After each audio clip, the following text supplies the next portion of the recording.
What's up, Undercover Vikings? We are back with another episode, and today we're talking about Erlandur. Yep, we're talking about King Horik's son. I had to give him a little bit of a moment, guys, because, he's been carrying on in this past couple of seasons for a while now.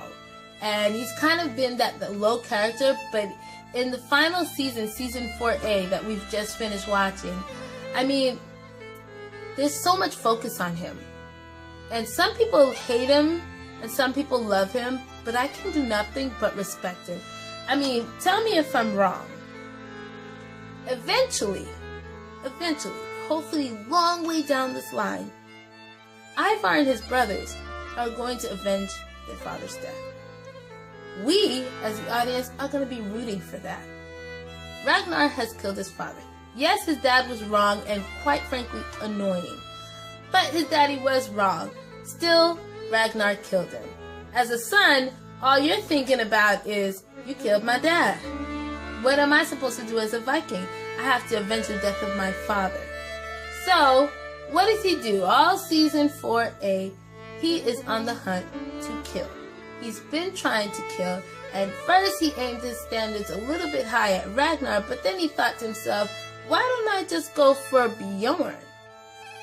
Bjorn is a better target.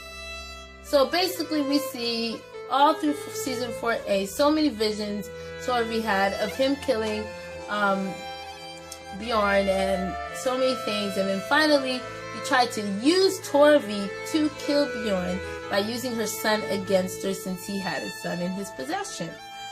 But then in the end, Torvi ends up killing Erlandur. I was kind of sad to see Erlandur go. He was getting a bit annoying trying to kill Bjorn and trying to stab him and trying to do all these things.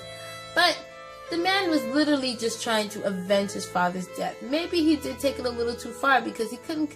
I think if he did end up killing Bjorn or he killed Ragnar, he would have made a name for himself because he would have been known as Erlandur, the killer of Ragnar or something like that.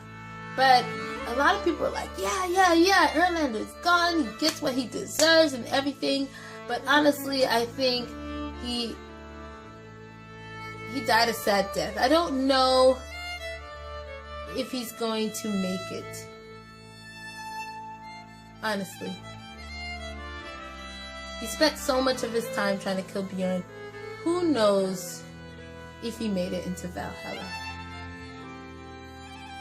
I would think that maybe he did, but he was such a sneaky little coward anyway. He was a coward, but then you had to respect him. Because, this man has a history behind him. Ragnar is this great man, and he's known for his ability to be quick in thought and in deed, to be able to be quickly to respond to things that happen and think fast on his feet and think wisely. So it's kind of scary to take that on, but as a son, you want to avenge your father's death, and we're going to be rooting for Ivar and them when they do avenge Ragnar's death eventually in the future. So I just want to give him props for trying.